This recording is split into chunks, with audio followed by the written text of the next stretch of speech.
안녕하세요. 법무법인 발일정 아나운서 성규아입니다.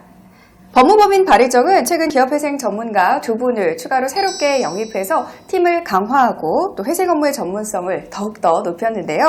또한 캠코와의 협력으로 회생기업 M&A와 자산 매각 업무를 수행하면서 대형 로펌에 견줄 만한 실력을 갖추고 있습니다.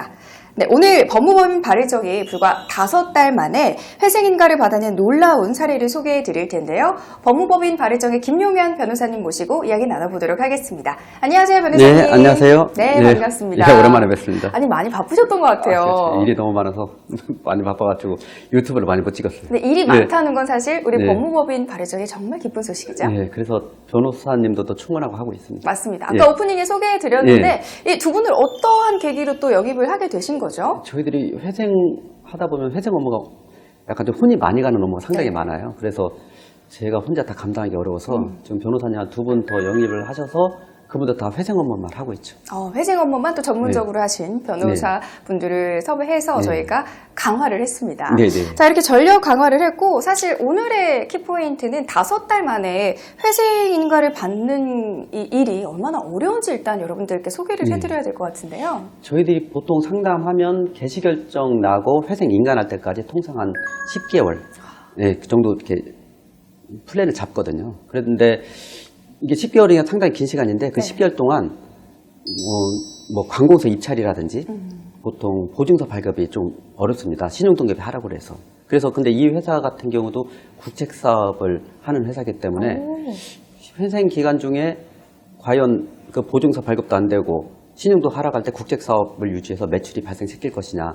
이게 상당히 고민됐던 사건이거든요. 그래서 원래 그렇죠. 10개월이 걸리는 걸 5달 만에 그렇게 하신 거군요. 예.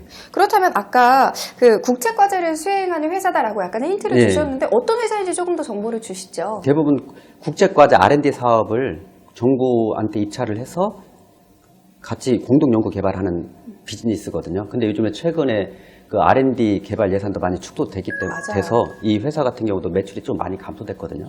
그래서 어쩔 수 없이 회생이 들어갔는데 회생 절차 들어가게 되면 가장 문제가 보증서가 발급이 안 되고 신용등급이 하락됩니다. 그러니까 저희들도 이런 회사 같은 경우 상담이 많이 오는데 과거에는 보증서 발급도 안 되고 신용도가 하락해서 매출이 하락할 거다. 그럼 회생 기간 중에는 계속 기업 가치, 회사가 계속 갈 가치가 있는지 계속 기업 가치. 예. 그게 또 의문이다 해서 보통 회생 개시 결정이 안 나는 경우가 많습니다. 그래서 저희들이 그때는 그동안 잘 선임을 안 했어요. 네. 예, 저희들 같은 경우는 안 되는 사건은 잘 선임을 안 하거든요. 안 되는 것만 안 된다, 되면 된다 하는데 근데 일을 하다 보니까 상당히 고민스러운 거예요. 왜 그러면 관급공사라든지 관에 입찰하면서 비즈니스하는 회사들이 많거든요. 네. 근데 이 회사는 대부분 이런 문제점이 있거든요. 그래서 저희들이 고민하는 게 그럼 회생 기간을 최대한 단축시키자. 뭐 이런 식으로 이 방법을 한번 타개해 보려고 이 사건은 좀 노력을 많이 했던 사건입니다. 그러니까 최대한 빠르게 회생 절차를 종결시키자라는 게 제일 중요했던 거예요. 맞습니다. 그렇다면 어떤 과정을 거쳐서 회생 인가를 받을 수 있는지 좀 디테일하게 설명을 좀 해주세요. 그러니까 저희들도 이런 아주 단기간 내에 회생을 인간하고 종결을 시켜야 되니까 좀 준비를 좀 많이 했습니다. 그러니까 단계마다 좀 준비를 많이 철저히 하고 그 다음에 마지막에 회생 계획안 제출한 이후에 채권자 설득할 때도 좀 적극적으로 설득을 했죠. 어떡해요? 예. 아니, 좀 공을 많이 들였죠. 공을 많이 들여서 처음에 1회 기일날, 관계인집회 1회 기일날 바로 인가가 났어요. 대부분은 채권자 동의를 잘 못 받아서 그 기일이 2회, 3회 이렇게 연장되는 경우가 상당히 많거든요. 심지어는 뭐 1년, 회생 기간 1년 넘게 걸리는 경우도 상당히 있고요. 근데 이건 다행히 저희들이 좀 공을 들여서 1회 기일날 채권자 동의를 받아서 1회 기일날 인가가 나버렸습니다. 아마 법원에서 그때 여기 담당했던 CRO 분도 자기가 이렇게 CRO를 많이 하시는데 이렇게 짧은 기간에 1회 기일날 인가가 난 업체는 처음 봤다고 하고 있더라고요. 그게 법무법인 발일정이다.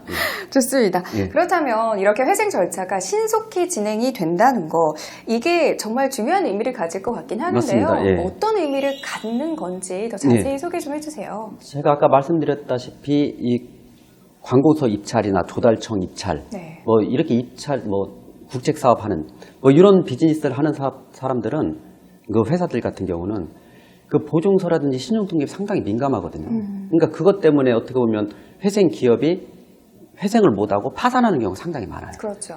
근데 이 회생업계에 있는 사람들은 항상 그게 고민이긴 한데 저희들도 고민하다가 최대한 기간을 단축시키는 방법을 이번에 한번 시도를 해봐서 이게 잘 되기 때문에 앞으로는 이런 비슷한 사례가 있으면 최대한 준비를 철저히 해서 회생 기간을 단축시키고 바로 시장에 나가서 정상적으로 경영활동을 할 수 있게끔 만드는 어떻게 보면 좀 좋은 모델이 되지 않을까 이런 생각을 하고 있습니다.